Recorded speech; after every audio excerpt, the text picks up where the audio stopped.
Hello,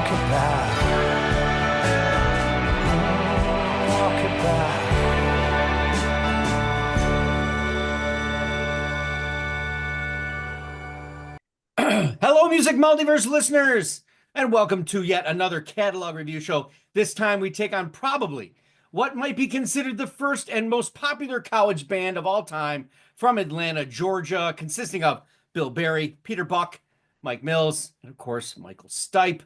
That's R.E.M. It was a sound like no other of its time. It was one of the most unique vocals of its era, but more so was the lyrical connection between it and how the band members seem to have found a growing and creative establishment along time periods and generations. Every song has a story, and each album has its own signature. It doesn't seem like they came from the other, right? This doesn't seem the same in any way, shape, or form, despite the vocalists' kind of delivery. It still didn't seem the same, and the songwriting. It didn't matter the tone to a happy place or a sad sitar. Michael Stipe and the band found the frequency and pitch to go with or against the grain of the song, even in some cases.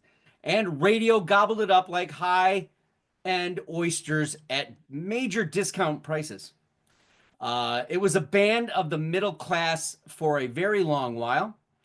It was a band that could be indie, could be alternative, could be pop, or even full-on balladry. You could find yourself dancing or singing along or entranced by some deep emotion or expression from loss or situation. They have been nominated and they've won countless awards in different eras and their different evolution of songs. It would be surprising, though, for you to know that, the album that Rolling Stone hated was their most best-selling. So what do they know? They've been cited as inspiration on a genre, as well as countless famous bands like Coldplay and musicians like Dallas Green and Pavement, and even the great Radiohead.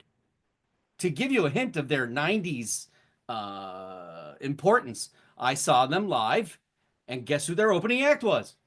Radiohead. So tonight we celebrate the catalog and rank it and get into the place they are in the music multiverse. And yes, they needed one time to get in the Hall of Fame. It must have been unanimous, as it probably should have been. On the panel tonight, his love for R.E.M. will be known tonight amongst the music multiverse. Jeff Crichton. She loves shiny, happy people from a distance. Keep them about 30, 40 feet away. Damn, Deb Armitage Hicks Maloney. Arm's length. Yeah, arm's length. Okay, you're letting them a little closer. Oh, good for you. You're finally letting I'm softening in my old age. She knows our house is like a wake-up bomb. Sue Kuligowski, Susie Q. Sometimes. Welcome, crew. Every day. Howdy. Hello, everybody. Every single day is a humiliating kick. Nope, that's a different band. Okay, so I'm excited about this, but I'm more excited for Jeff, and I am going to let him start us off in any way, shape, or form. We're doing 15, 14, 13, 12, then 11, 10, 9, 8, then 7, 6, 5, 4, and 3, 2, 1. There we go. Off we go. We got it. Okay. Oh my gosh. Where shall I begin? Let's go way back in time. Woo, woo, woo, woo. To the year 1982. Ooh. Wow. When the Chronic Town EP came out. Mm-hmm. And the world was abuzz. And so was I. And that's how I got turned down to this band. And I've loved the records from the very beginning till the very end. I'm glad they called it a day when they did. It's strange because Peter Buck's been the most active out of all of them. Stipe really has been like a ghost almost, right? Yeah. And but when they got inducted into the Songwriters Hall of Fame this past fall, and they did a thing on a report on the CBS morning show. I don't know if anybody has I not didn't see seen it. it, go to YouTube and watch it. It's a pure joy. It's just honest feelings, and they perform, and for the first time in 15 years. Yeah, that's about something like that, So, right? 2011. Yeah, yeah, Mm. yeah. So it's fantastic. So if you haven't watched it, do so. But yeah, I was, and their first few records with the indie label IRS Records really kind of set the trail for them, but they wanted a bigger distribution audience. So when when I was working at Warner Brothers Records, and they said, "Guess who we signed?" And I went like nuts. I thought it was like I think we signed them, and then a year later we signed Tom Petty, and so it was like Oh, exciting time. nice. So it was fantastic. So I've liked like most of their albums have been my favorite albums of the year they were released. So I'm going to begin with 15 is the Accelerate record, which was their second last album, which I thought was kind of spotty. So that's 15. 14, Around the Sun, which, again, not their best record either. And 13 for me is their last record, Collapse into Now. So those last few records, there wasn't a whole lot to remember off of those. I don't think there was lasting stuff on there. They were good, but they didn't reach the greatness of their other albums. And I think that's partly because they wrote as a Democratic foursome. And when Bill Berry retired, he took the pop element with him, I thought. So, but yeah, so there's my bottom four. Oh, no, that was only 15, 14, 13. You need one more. Oh, 12. Okay. Up. Number 12 would be the Up album.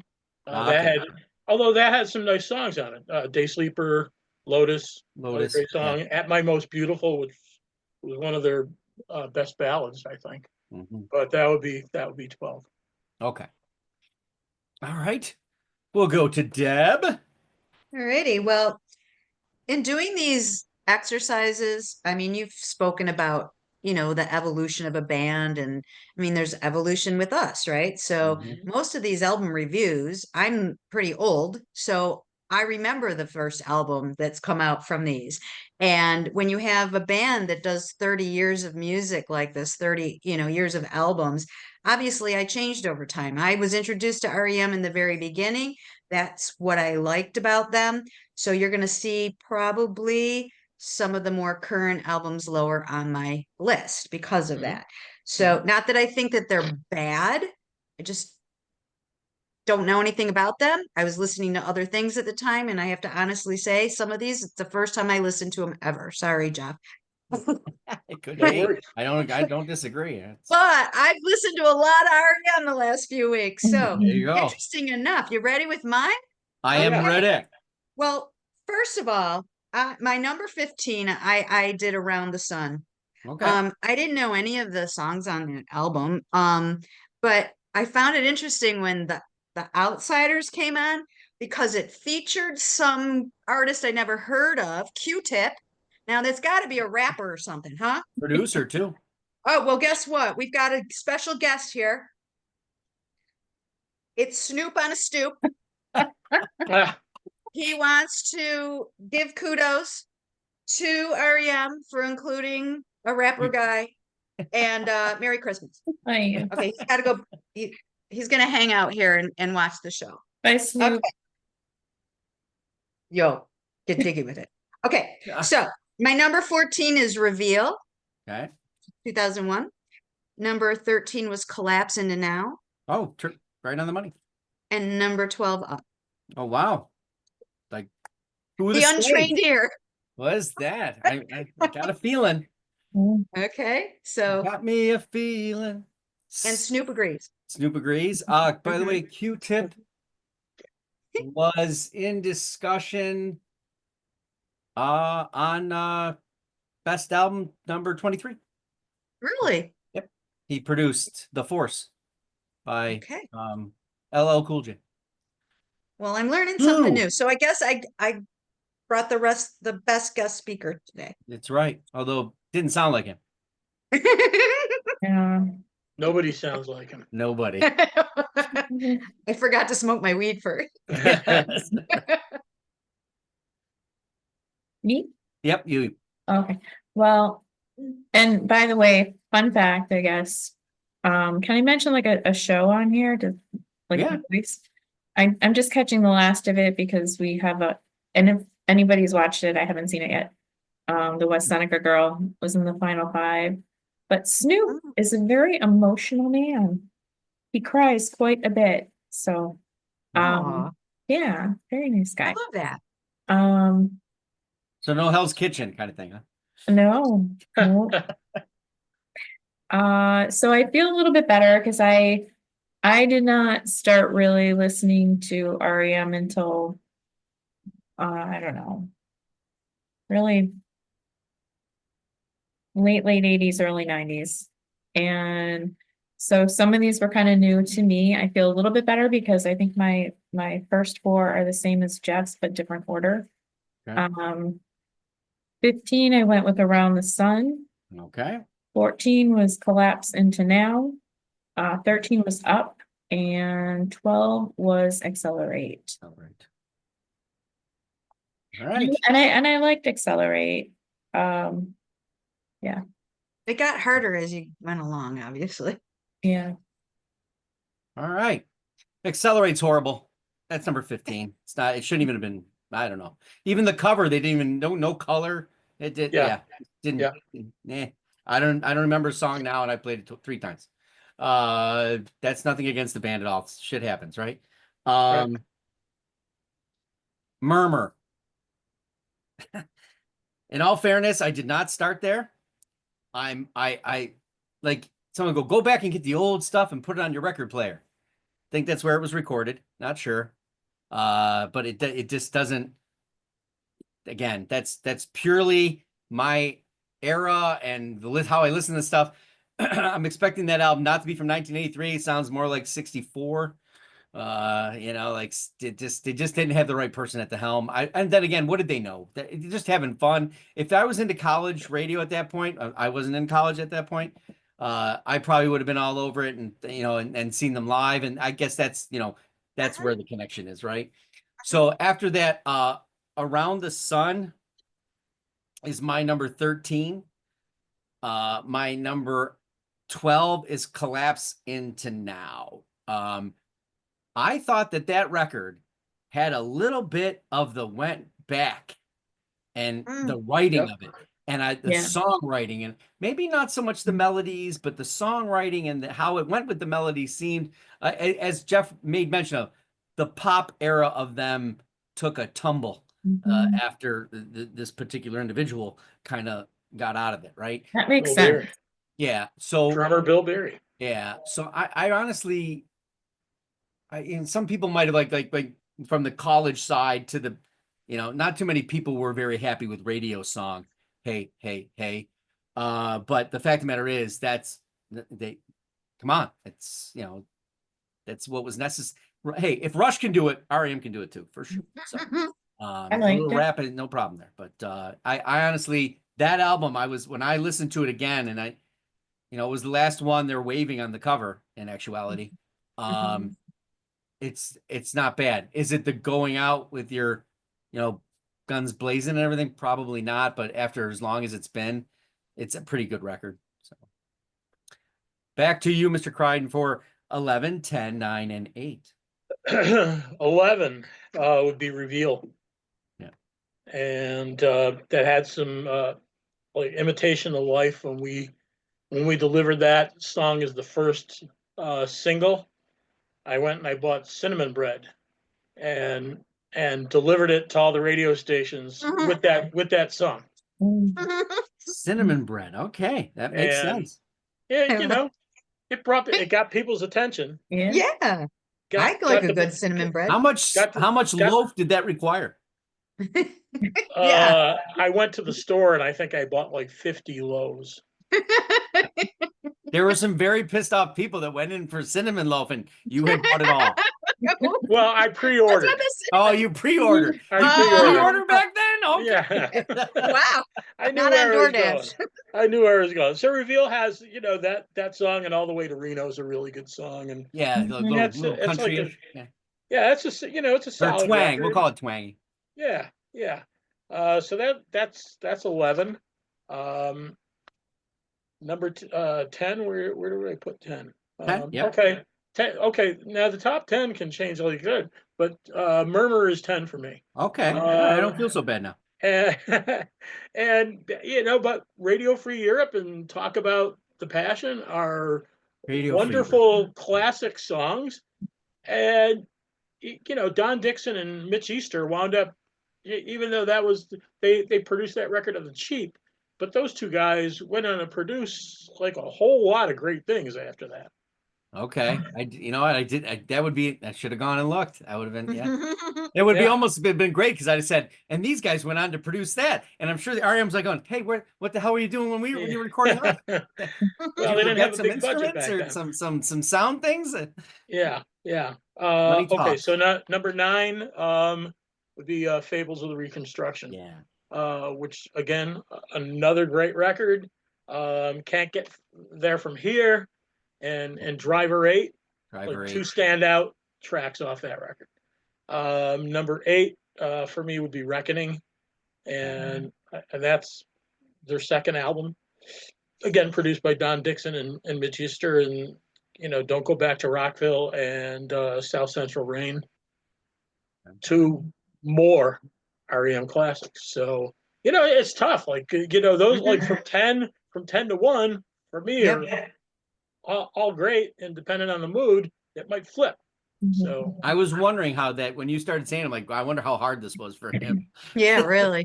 like they're all great. So where do they lay? That was today's mood. So that's how they're laying. Cool. Deb, back to you for 11, 10, 9, 8. Okay, 11, I chose Accelerate. I don't really have a lot to comment on because Jeff has done a really good job. When I get further along in my list, I have reasons why I put them there. This was kind of a mashup in these 4, not knowing really how to put them because I really don't care about them. 10 is Monster. Didn't Oh, like that album. yikes. Didn't like that one. And I think How come?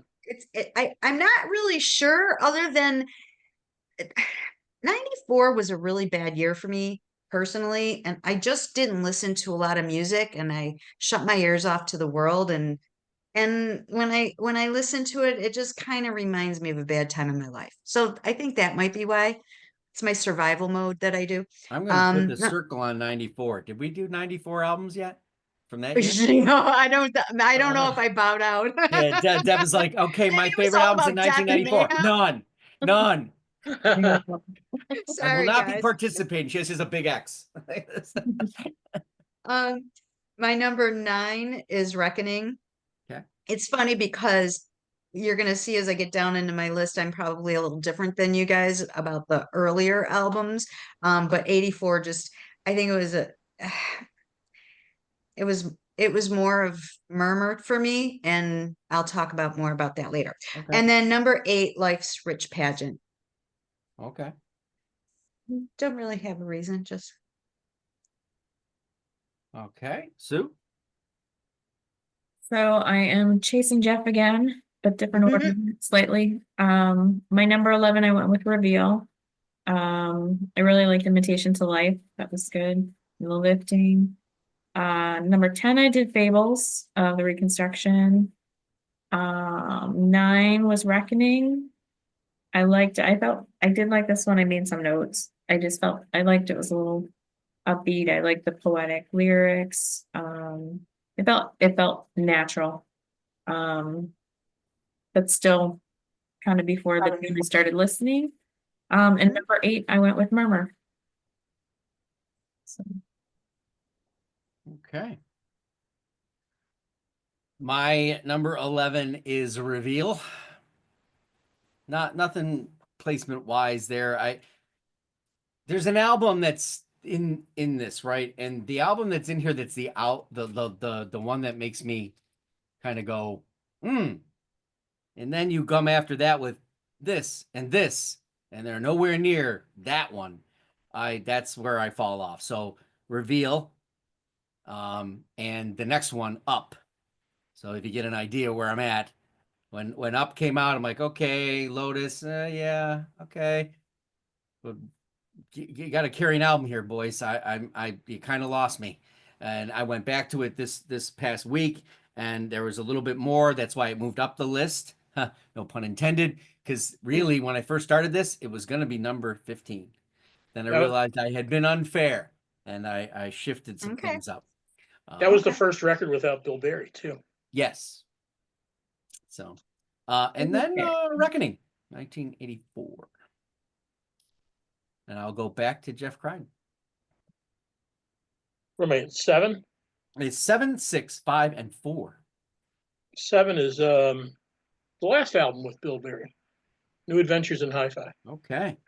A great record, but when that album came out in the fall of 96. 96. Yeah. And so we're at a convention, and they're going like, well, we just re-signed R.E.M. to, like, it was like a gobble, Yeah. well, like a boatload of money. Yeah, they fired all your people, and you were left, and then they had millions. Yeah, yeah, Mm. yeah. You couldn't even afford a loaf of cinnamon bread. And then all of us local guys, they're saying, well, here's the first single we're going to work to radio, and it's Ebo the Letter, and we all looked at each other going like, huh? Can't marketing employ that one. Different song, and then I'm talking to like one of my radio guys, and he said, would that have been your first single? I said, no, they already mapped out the first few singles, and they're not going in with any kind of momentum. And I would have chose 3 other songs to come out first to work, and none of them would have been Ebo the Letter. But would it have been Binky the Doormat, so you could have given everybody doormats to get? No. Okay. No, I thought Electrolyte or Bittersweet Me. Bittersweet Me. Yeah. How the West Was Won, opens the record, and that's a solid record. They did it they recorded it and wrote it on their 95 tour behind Monster during the Monster tour, and it came out quick. It came out like quick, not far after that tour. And it didn't, it's that tour, Bill Berry had his brain aneurysm and decided this is it after this record. So, but yeah, it's a good record. So that's 6. 6 would be what is 6? 5 and 4. Oh, Green. Okay. The first album they had us work at Warner Brothers, and Stand and Orange Crush are great rock songs. Pop Song 89 was a great opening track, and I had a big listening party when that album came out, and it's fantastic. The records, can't say enough good things, and I'll just tip my hat to their great manager, who I'm still friends with. Cool. Number 5. 5 would be Life's Rich Pageant. Okay. Fall on Me and Superman are, again, I'm only picking 2 classic songs off each record, and those I could still hear Fall on Me in my head is, I got you. Do a Superman, I could just burst out singing that song now too. But whatever you need to do to get it. They're so good. Yeah, they're so good. Yeah. Number 4. 4 is Document, Okay. their last record for IRS. The one I love was their Bust Out, Yeah. very big song to the masses outside of their alternative and college radio play. It was the first time they got across the board airplay, and then one of the most famous songs, "End of the World as We Know It," is on that record, and Finest Work Song, and another fantastic record. All right. Deb. Hey, I'm on 7, right? Yes, you are. My number 7, now it's up a little higher than what you guys put it, but it's Murmur. It it it was kind of exciting when it came out, as far as like, oh, another band from Athens, Georgia. I thought they all sang country down there, because B-52s was a big thing when I was in high school. And they're from Athens, Georgia, right? Yep.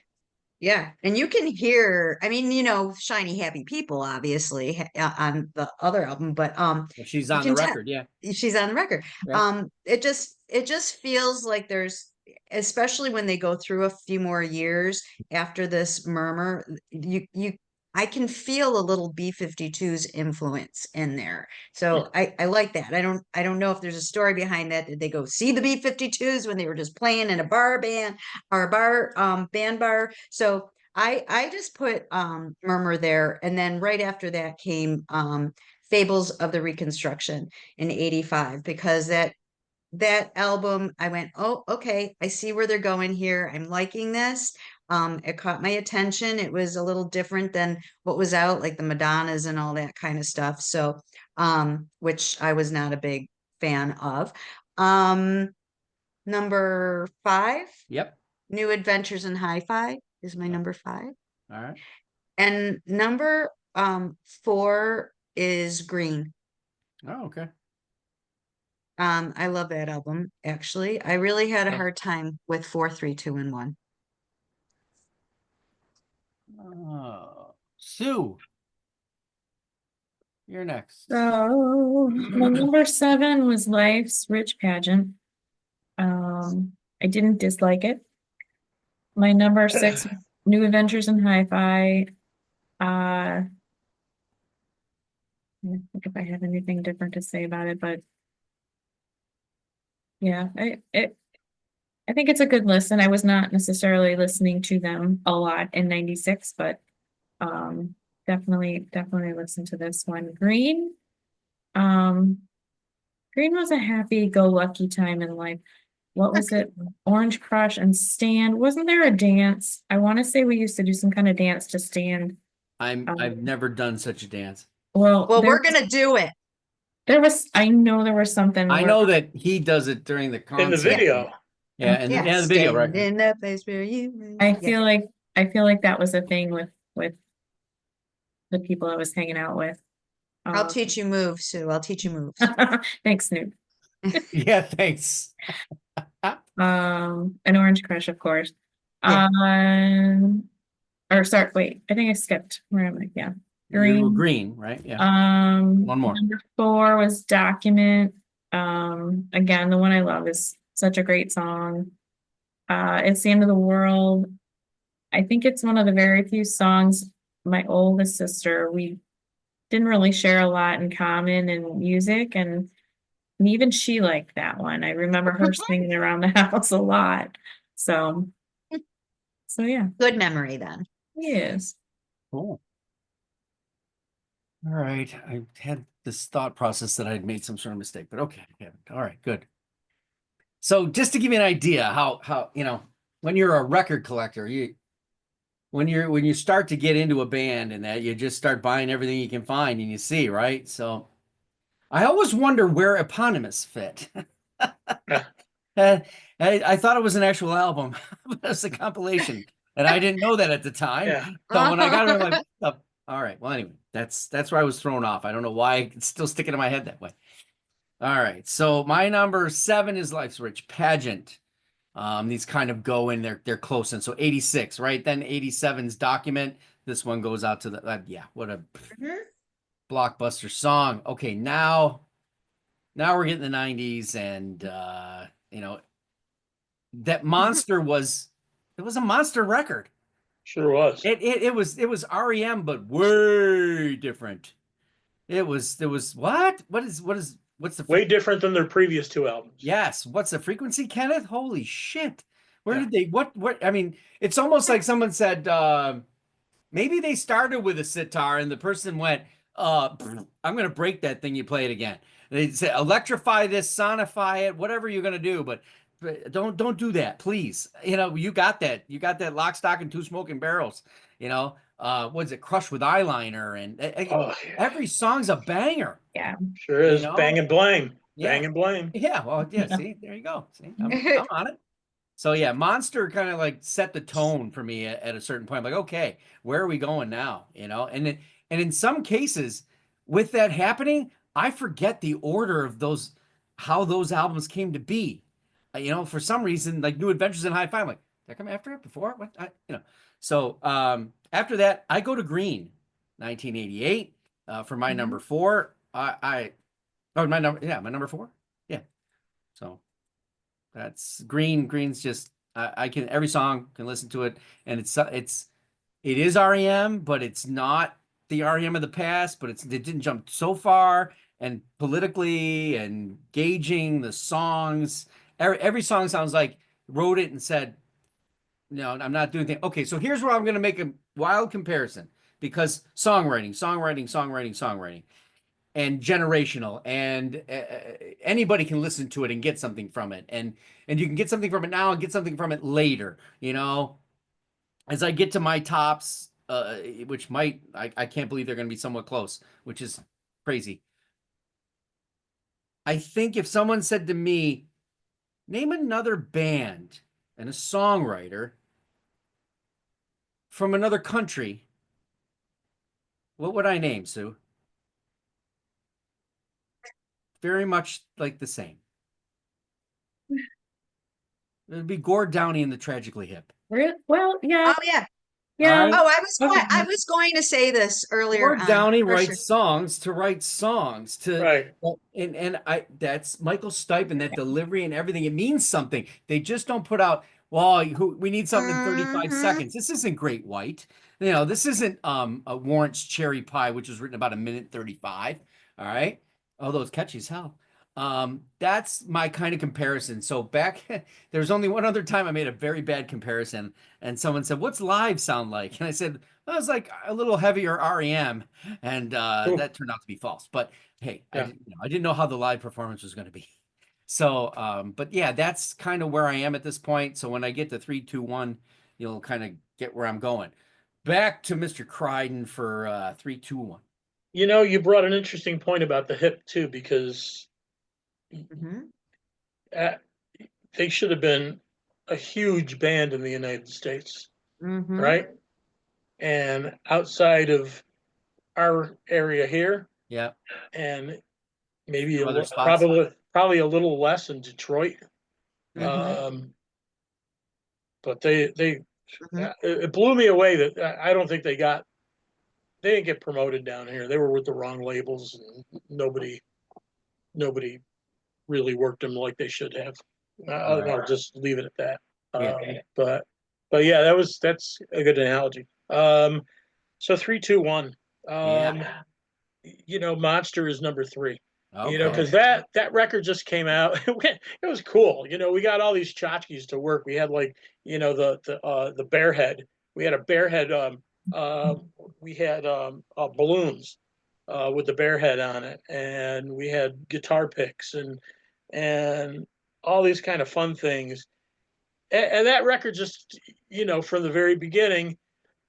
I don't remember like reading like where they got what's the frequency kind of for Dan NBC. Dan Yeah, Dan Rather Rather. got mugged, Yeah. and like the guy that mugged him said what's the frequency kind of because he was beating him up. Because we all have conversations with him. Dan, hey, it's Michael Stipe. What's going on? yeah. But that record from the beginning of that song starting out the album, it's just like after Out of Time and Automatic, that record just like attacked you Yeah. like from the very beginning.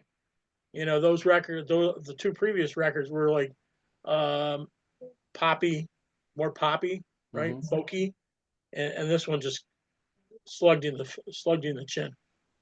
So that's my number three. Okay. Number two and one could flip flop back and forth, and it's the previous two albums. So today I'll say Automatic for the People. Tomorrow I could say Out of Time, and tomorrow I could. Today I'm saying Out of Time, and tomorrow I could say Automatic for the People. So those could be like 1A and 1B. Yeah. Because it was a joy, you know, working those two. Well, you know, everything from Green up to New Adventures in High Five. Around the Sun. You know, Okay. those are the albums I worked. Oh, okay. You did do that. And you know, I wasn't around for the last two, but those, you know, Out of Time. I remember walking in a programmer's office, and I was working one record, and he said, like, "No, I'm adding this other record for you instead." And I said, "What were you talking about?" He's Losing My Religion. He was like the first. I had a radio station in Rochester. It was the first radio pop station to add Losing My Religion in the country. And there's so many good songs on that, as there is Automatic. You know, Automatic has classic songs too, and you know, Drive is great. Man on the Moon's a classic. You know, Everybody Hurts is a classic. They have so many wonderful songs. So How do you really feel, Jeff? I'm trying not to be as excited, right? All right, yes. No, we like it. We Yeah, like this it. is like one of the greatest. I would put REM as one of the 5 greatest American bands of all time. Nice. There we go. You're good? Awesome. I am. All For right. now. For And, now. again, For now. kudos to the band's manager, Burtis Downs, if he ever listens. So at least I dropped his name. Cool. Cool. Good job. You know, I say when these things happen, I always say, you know, blah, blah, blah, but only 9 people watch the show. And then it winds up being that's one of them, right? And then, so say it. I mean, you know, oh my God, thanks for mentioning me. No one knows no one appreciates people like me, and they should. Okay, well, this one is up a little further on my list than the rest of you, but it's because it kind of felt I was waiting for something like this. So I put Document at number 3 because, you know, I like the albums leading up to it, and I just felt like, oh, there we go. There we go. There's so many, like, I can listen to the whole thing from start to finish. And I think that's the album that hooked me. That's why it's up further than some of the other ones. And then, yeah, I agree with Jeff. 2 and 1 were really hard to figure out which one I was going to put where, but I ended up putting Automatic for the People at number 2. Everybody Hurts was just a song that grabbed me, and I think it came out around the same time Clapton put out Tears in Heaven. I was pregnant with my second child. I cried and cried and cried and cried to those 2 songs for, you know, about 9 months. Probably why they didn't win the Grammy. So number 1, Out of Time, Losing My Religion, yes. But I think it's so fitting that you started the introduction of me today about Shiny Happy People, because I had a 2-year-old that danced around the house to Shiny Happy People over and over and over again. And when she got cranky, I put that CD on, and I could keep her dancing in that kitchen while I got dinner ready or whatever. So, you know, whenever you can have Mommy's Little Helper not be a pill. Yeah. Win-win. Yeah, So and you can't play Mommy's Little Helper. Jeff, didn't you dance to Radio Song? Hey, hey, hey. Oh, well, of course. Yeah. Of course. But yeah, so a lot of dancing stuff. You know, I loved this exercise because it was interesting, me only having the knowledge of pretty much the first half of their catalog, and seeing if anything would switch themselves out on the ones that I had always put up there. It didn't really happen for me, but you know, sometimes it's just connection to songs and times and place. We talk about that and people. And you know, it's hard to remove that emotional connection from things just because another album is there and the songs are good. Yeah. But if you're just Yeah. listening to it in something that's kind of sterile, it doesn't mean the same. So, but it was fun. Thanks for inviting me. Sue. So yeah, my top three are kind of the same. Um, I loved Monster. You know, and I'm trying to think here since you mentioned the Gord Downey thing, because it didn't really click with me, but I can see that. I can see the poetry and the lyrics, and I guess I felt more connected to Gord than I did to Michael Stipe. Just age, what, you know, I was in different parts of my life, but definitely loved everything that came out on these albums. Such good writing, such good music. So, but I went with Monster for number three. I went with Out of Time for number two. And then number one, Automatic for the People. Night Swimming will always be one of my favorite songs. It's just incredible. Sure is. So Yep. yeah, I don't have a bad thing to say about any of them. They're all good. All right. I'll take us home, but I want to make mention of the IRS. I think it's so interesting that a political band would be on the IRS record label. All right, just put that. It's all bullshit, I'm telling you. All right. So my number three is New Adventures in Hi-Fi. Why is it so far up there for me? Yeah. This was the eclectic REM. This was a melding of a variety of sounds, and that's the gauge where I was. And at that time, that was my favorite record. That would have been my number one back a while ago.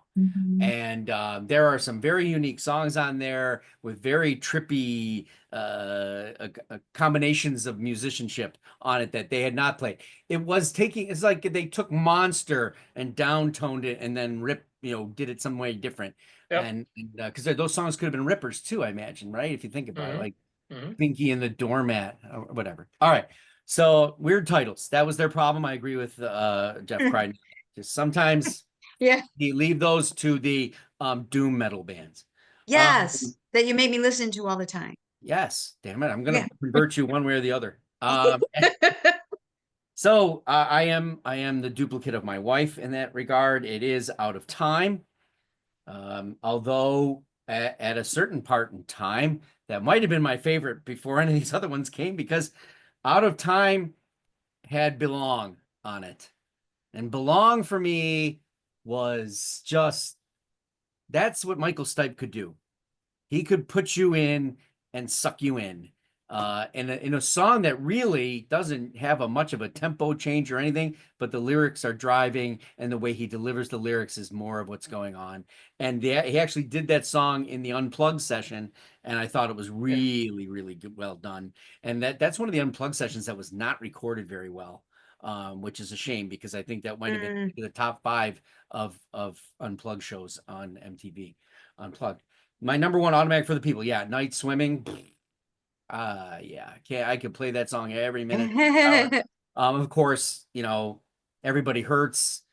People might say one of his best written songs. I mean, if it's him or the band or whatever, that all came together.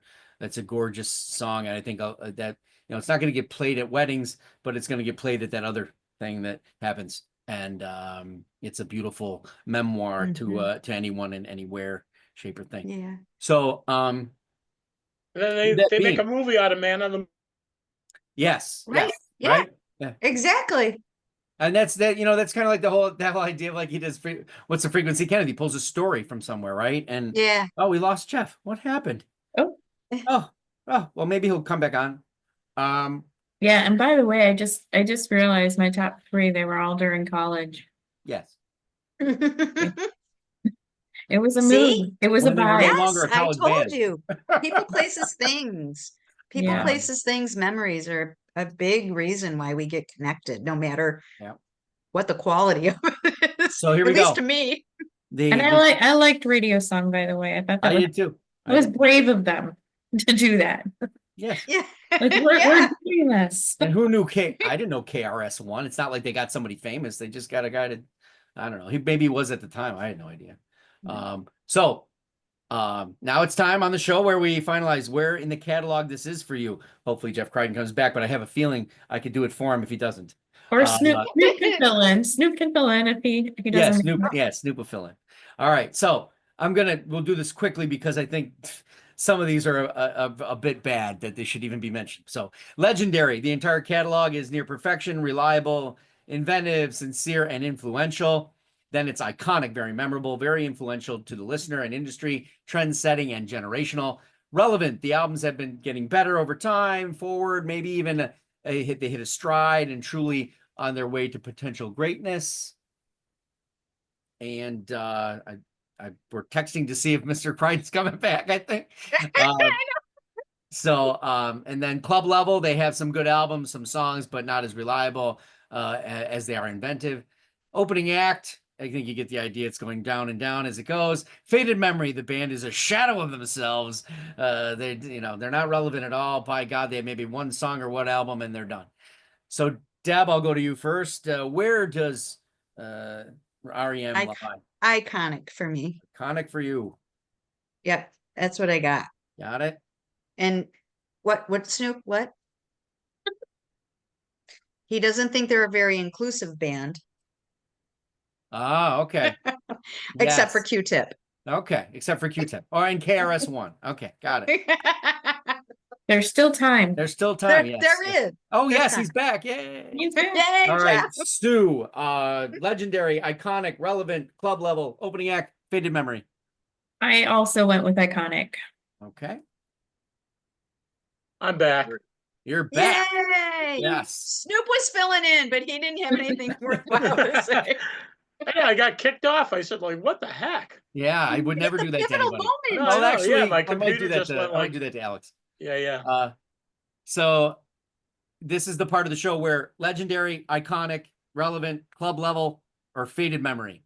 Obviously, with legendary, they have the entire catalog is near perfection, reliable, inventive, sincere, and influential. And can I stop there? Or do I need to go any further? No. Okay. No. Legendary. Iconic. Iconic is it's one level lower, right? So I think of it this way, right? If you think of legendary, the last few albums, they're gonna hurt him for. Okay. No, they're Are you doing legendary? They're iconically legendary. Oh, here we Okay. go. I've heard that shit before. I think so. I think we all do it. Honestly, All home runs. Like it's my take is this: you can slip, you can have. They weren't bad. They're not unlistenable. Even Right. Accelerate, maybe if I in the right frame or something like that. But when you think of bands like the Beatles, Rolling Stones, I would say they belong as a legendary band. Because I feel that in years from now, 20 years from now, there will still be a place where kids are still talking about finding that out. Yeah. And going forward with it and maybe finding their place, even if they were to make that kind of music. And I think they're so important to the indie rock scene. I don't know if they were, I obviously I'm not a musicologist. I wish I was, because probably more people would watch the show. But it just, I think that if I remember, it was just, they were it. If people think of indie rock, they're the first band that comes to my mind. They were indie rock.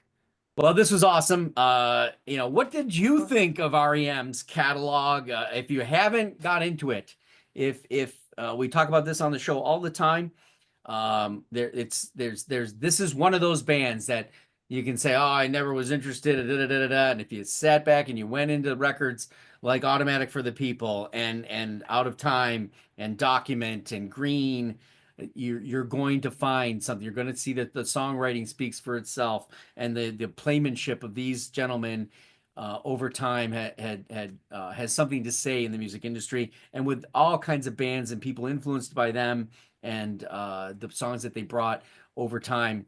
There's no question that it'll eventually hit you to some degree. Maybe it won't be the most loved band you ever had, but you're gonna like, oh, wait a minute, they sang "Man on the Moon"? Yeah, they did. Yeah, and that was a song before it was a movie.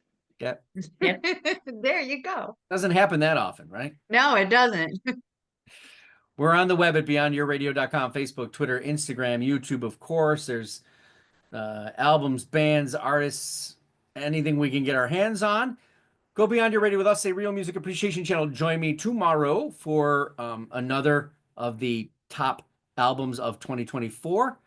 And then on Friday, we'll have panelists' favorites. It'll be their favorite albums of 2024. They're 5, because I'm not going to make them delve into as many as they want. They can probably get some honorable mentions.